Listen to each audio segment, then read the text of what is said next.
Howdy folks. Well now, a proper Friday vlog. Finally! At least the vlogs are the way they should be on this channel, which is not a very good thing, but yeah. Alright, so I want vlogs to either be recorded on Fridays or posted on Fridays, but overall they should be a Friday thing, and that's it, if they're anything. So, let's see if I can pull this off. So I got the fan going over there because I've done a little too good of a job heating the place with computer heat while it's still 50 degrees at night. But once again, I've turned off the screens so I don't get silhouetted during the vlogs, but the sound system is still on, as evidenced by... Hey Cortana! Tell a joke! The past, the present, and the future walked into a bar. It was tense. And people wonder why I revived the Epic Fail Jokes side series. Right. Hey Cortana! What does the fox say? Ring ding ding ding ding a ding a ding. Okay, enough messing around with the talking computers. Or computer, whatever, yeah, right. So, I wonder why they have me on the Pictovoice team at work. Yeah, alright, I probably shouldn't talk about work because this week's been rather depressing, actually. The nonsense continues, and one of my old enemies has reared its ugly head. Techno-bureaucracy. Which is why this vlog is going to be notably more topical than most of the other vlogs that I post, and I might even put a link to it on Twitter. I've been slacking on using Twitter as an alternate feed for my videos when it comes to vlogs, because if it's just, here's how my day went, here's how my week went, meh, daily minutia, weekly minutia, and yeah, heck with it. You know, might as well just save the Twitter space for stuff that's more topical. But this is going to break the mold of the vlogs because the thing that's ticked me off this week is what I want to talk about. Techno-bureaucracy. That horrible term I have for horrible people who call themselves tech support that basically make tech support as outrageously complicated as humanly possible. And I'm sure some of you folks out there have dealt with these people. Yes, where do I begin with techno-bureaucracy? You'd think that technology and bureaucracy would be mortal enemies of one another. On the one hand, you have technology, which is all about efficiency, taking what you have and making the absolute best use of it whatsoever. You know, getting new things, making the best use of existing things, etc. It's focused on efficiency and doing things right the first time and finding the best, absolute, most efficient use for things. Then on the other side of the scale, bureaucracy, the exact opposite. Kills efficiency, makes things more complicated than they need to be, etc., etc., etc. But there's people out there and organizations that have the extra special gift of finding some way to make those two come together. And it's sad, it really is. Because when you run into tech support who get all silo mode on you, and they're like, that's not my job, you opened the wrong kind of ticket, you're going to have to open this ticket instead, I'm closing your ticket because it's in the wrong category, it just belies, absolutely belies, one of the most fundamental principles of technical support in the first place. Technical support is supposed to support the business, not the other way around. The systems are supposed to help the business, not the other way around. And while tech person after tech person after tech person that both myself and the guy I work for have dealt with over the past couple of weeks have paid lip service to the idea that, oh, well, yeah, we can make these systems do whatever your business needs, the reality has been more that we've been the ones jumping through hoops. And what a pity that these techno-bureaucrats that make tech support into an absolute nightmare would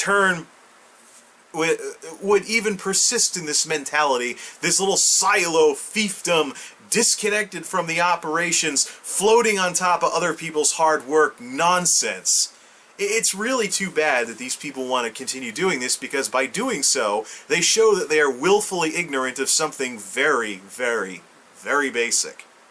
So, what ticked me off that got me talking about this crap? Well, I asked for something very, very simple, and after multiple IT teams have gotten involved, 4 days later, it's still not done, and they've broken more stuff in the process. So, The story begins in the lovely part of the warehouse I'm involved with called the print room, where we have this mega, mucho, macho Kyocera laser printer with a duty cycle of hundreds of thousands of pages per month, which is big for a laser printer in a business setting. It's basically the equivalent of the top-of-the-line HPs that we used to be able to buy from our procurement system for 1,000 plus each, because they were huge. I mean, these things are massive. But anyways, so these things are mega in terms of what they can do per month and what they're built for, and so we send all our packing slips to them. Unfortunately, the system that connects them up to send the pack slips to them has issues from time to time, so we'll go in and the printer will refuse to print anything, or should I say, the software will refuse to send any of these things, any of these jobs to the printer. So we thought up a very common sense solution to this problem. When that printer is either acting up and the system won't send jobs to it, or it's down for service, literally waiting for something physically broken inside of it to be fixed, let's go. The IC office is right next door to the print room. Let's take IC's spare laptop, which they don't use a lot, especially during the off hours when this crap happens the most. Let's take IC's spare laptop and the IC printer, which is literally right through the wall from the print room next door. Well, there's an emergency exit thingy, but you go through the emergency exit area and then you go into the IC office. Yeah, so let's just set it up so that when that printer goes down, we run the IC laptop next door from the IC office, plug in a scan gun, and they print their pack slips to the IC printer as a backup. Nice and simple. I'll say it again. We want a single computer to hook up to a single printer in our warehouse management system, the giant database that runs the building. 4 days and multiple technical support teams later, they still haven't done it. And I have seen more finger pointing between different IT groups with this debacle than anywhere else. Any other time I've had problems with these people over the years. Sorry, I didn't catch that. Cortana thought I was talking to her. Meh. Hit the mute button on the microphone. That should solve it. I use my my Blue Yeti mic as a Cortana microphone when I'm not recording podcasty stuff. And oh, and by the way, some of these fingers were pointed at me. Oh, are you using the right workstation ID? I have the avoid duplicates. Sorry, I have the avoid duplicates settings turned off. It's either this workstation ID connecting to the printer or a black screen, and I have to turn the device back on. See, this is the problem. I could do just about all of this configuring stuff. I have more than the background to do it, but because I'm part of the local team on the operations side, just more technical than a lot of them, I don't get access. And so I get made to look like a complete freaking moron because I am not allowed to have access to the parts of the system that they do. But then the people that are the supposed professionals who have the access can't get this stuff done after 4 days. And I almost busted out the popcorn with what was popping in my email earlier this week in the afternoon. One group said, no, it's this group. No, it's this group. No, it's this group. Hey, maybe it's you. No, it isn't. Seriously. Let me recap something very basic that everybody who does any kind of technical support whatsoever should know. Because I've heard the complaints. I've heard the complaints from the IT folks laid off during the Great Recession. Oh, I got outsourced. My job got outsourced. Blah, blah, blah, blah, blah. So yeah, well, you know what? When the technical support people distance themselves from the very people they service, as if they're contractors to begin with, oh, shoot, son. Funny how that works, It's like, if you love technology and you're involved with an operations team, you have to be as much on board with their operations as you are with your technology. Funny how that works. Oh yeah, but the old analyst versus technician rivalry, I'll stir that up some other time. Yeah. Okay, something really basic that everybody that's involved in tech support should know, but they often act like they don't.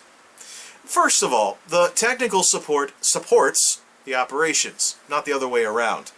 Secondly, the systems are supposed to support the operations, not the other way around. When the systems allegedly can be made to do what the operations team needs to do, that needs to happen. I don't know why I'm still using hand quotes, but there shouldn't be any jumping through hoops going on.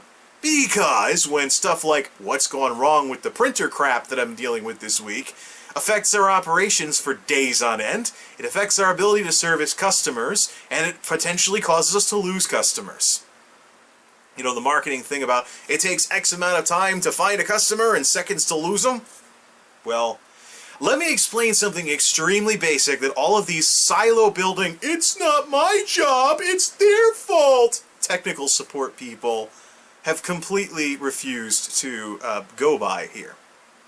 When we don't service our customers as well as we could because of bad technical support, or all this finger pointing, including at ourselves, and all this bureaucracy, making things far more complicated and creating layers and layers and layers and layers out of even the most simple of tasks, or as one supervisor astutely put it, who I shall not name, they make a project out of everything and then claim they weren't prepared for it. Yeah, smart, smart, smart. But anyways, when the operations takes a hit, and our ability to deliver sales, service, and eventually profits takes a hit, that money that we're not making because we're not operating at our top, we're not on our A game because of technical screw-ups, like the print room printer getting screwed up in the process when we were trying to get the IC printer configured. When our ability to service our customers is damaged by this crap, it hurts our sales.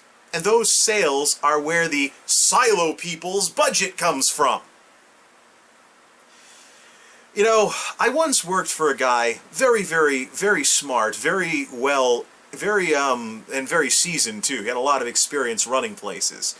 And he always used to talk about the warehouse like it was a submarine.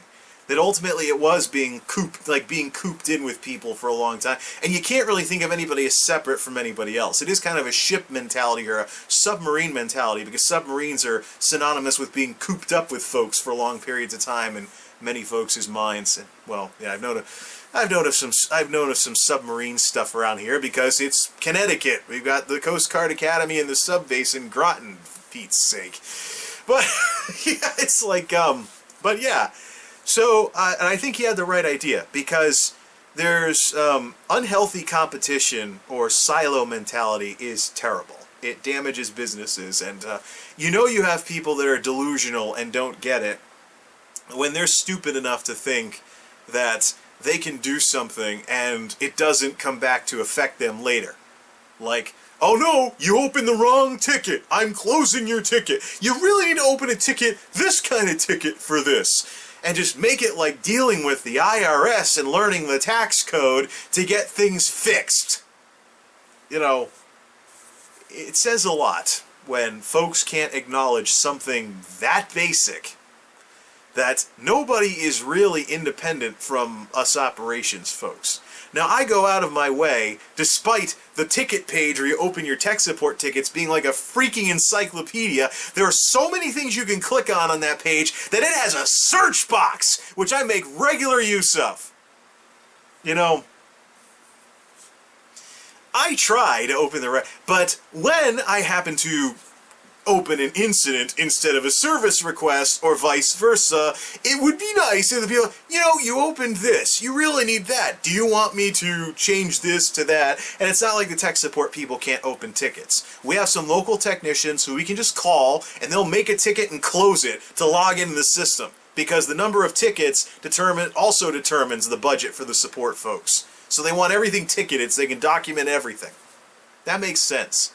I wish more people besides our local folks would do that. It would be really nice if one of these days we have this big system issue that hurts production and causes us to waste labor and all that lovely stuff, that we could not get the runaround because, oops, you clicked this instead of this. Nope, you need to open this instead of this.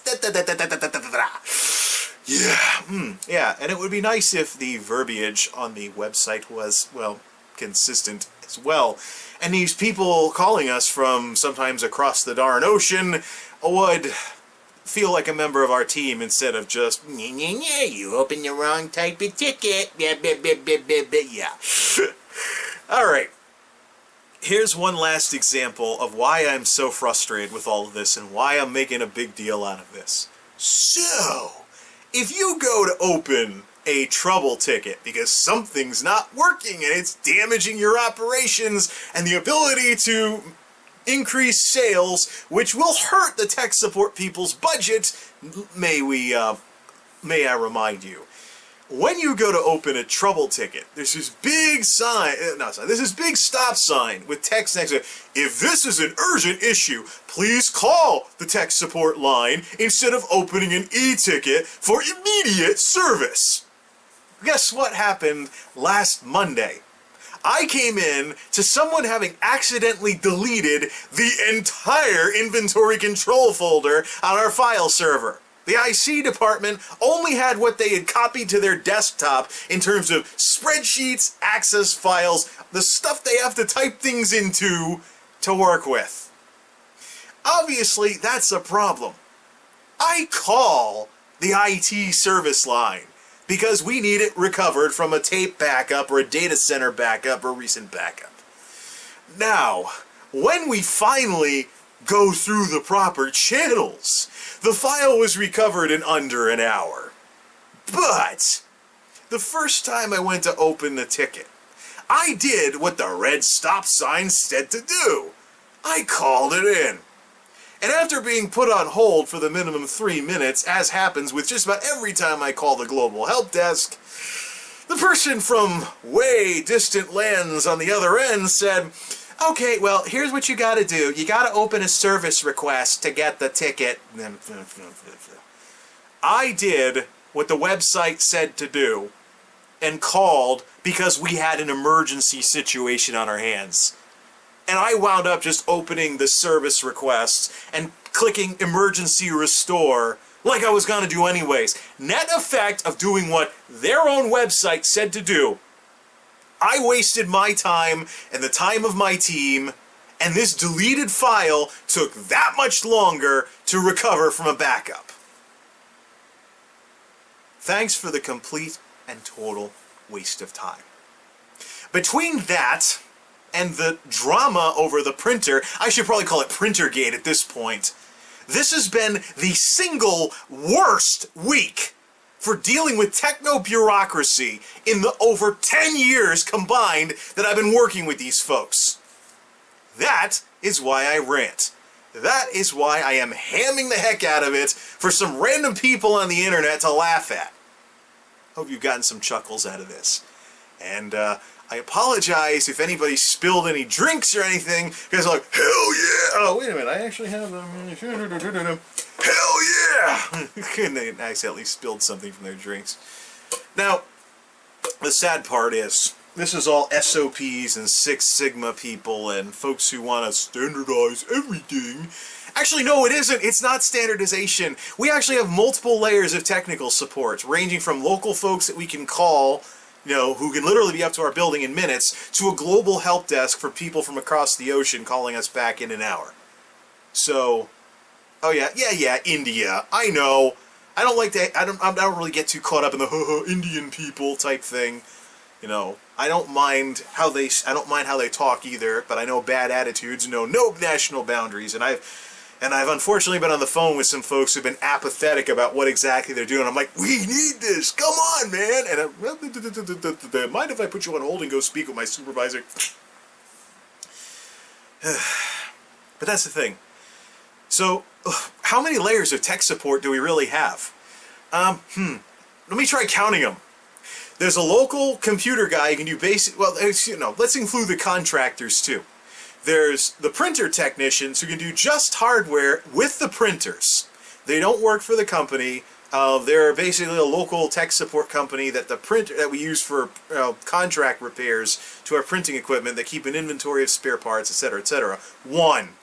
A local computer guy for the state of Connecticut, although he often winds up in projects up at the corporate offices. Two, a regional guy who's more of a New England type guy who's often involved with projects. The Connecticut guy exists because the regional guy was too busy to keep servicing us very well because he was too tied up in projects. Three, a WMS team that wants us to email a shared email account to, instead of sending in tickets for certain types of issues only. If we send in the wrong issue, nope, you should have opened a ticket. So I'm probably going to bypass them and just open tickets no matter what and hope the Global Help Desk assigns them to their group 4. And the Global Help Desk, folks from across the ocean, who can take care of all kinds of stuff, including basic office help and stuff like that over the phone. That's 5 layers of technical support. And heaven help you if you call the wrong person. Actually, no. The local folks are very, very personable. The folks who are somewhat not local are a little snooty. And then the Global Help Desk can be a royal mess. Funny how that works. The people that are closer to the actual operations are the ones who give a darn more and are far more personable towards their fellow human beings when getting technical issues resorted out. The further away you get from the operations, the more bureaucratic and dysfunctional it gets. Strange how that works. We had an incident. My boss and I were talking about this. He's taking a long weekend because of the holiday. Probably going to be out Columbus Day too, I'm guessing. Yeah, we'll see what happens. But he was having a similar issue with a systems person who was just making changes without telling us. It was messing up our operations. People were screaming about it in our building. I was like, why don't we call this guy's boss and tell him that his temporary office is in our building until the projects that he's screwing up are complete, so he can be in the building when people are screaming and hollering that stuff's not working right. Instead of, oh shoot, that's it, I'm going on vacation, and he didn't know that he screwed up the sequence in which the orders printed out, so the print room went, ah! So, yeah, funny how that works. You know, a lot of folks talk about the efficiency and scalability of tech support being far away from the people they're supporting, but I'm not inclined to believe that. So what would you do differently, Jay? I would allow, if there were people with the aptitude, I would allow local people to have some of these privileges. You obviously don't want to make them root users on a Linux system, but I would, if I could configure printers, if I could configure this printer, I probably could have done a better, I'm guessing I could have done a better job at it than these 2 different teams that were arguing with each other earlier in the week. I mean, we only asked for something really basic. For a computer to be hooked up to a printer in our warehouse management system. And we've got a project coming up where they're going to have to configure a bunch of printers. I hope this was a wake-up call for them to get their stuff together by the time we're doing the big project. Yeah. Hence my rant. I apologize if I've offended someone. Oh wait, no, I don't. Because what this represents is the complete ruining of what I like to do for a living. I like to help people with technology and do what I can with what I'm allowed access to. And to see folks getting like the techno IRS, you didn't go through the proper channels, it's repulsive. I've read the business books where the executives and the consultants and the Six Sigmas and the other folks, the DMAICs, those of you who know what that means, DMAIC. The efficiency folks and people like that have wailed about bureaucracy poisoning American businesses. I've read all those books, and to see someone, and to see even organizations manage to somehow somehow combine bureaucracy and technology. Well, I haven't mentioned any names on here as usual. But if I get fired for this, I'm sure I will not be the first person who was fired for telling the truth. But, you know, things have been miserable for me. I don't have much to lose anyways. Maybe it's just depression, I don't know. But to see technology so horrendously maligned like this, it makes me sick. I hope at least some of you can agree. Right, thus ends this rah Friday vlog. Thanks for watching, folks. Till next time. This is MultimediaJay, signing off. Thanks for stopping by.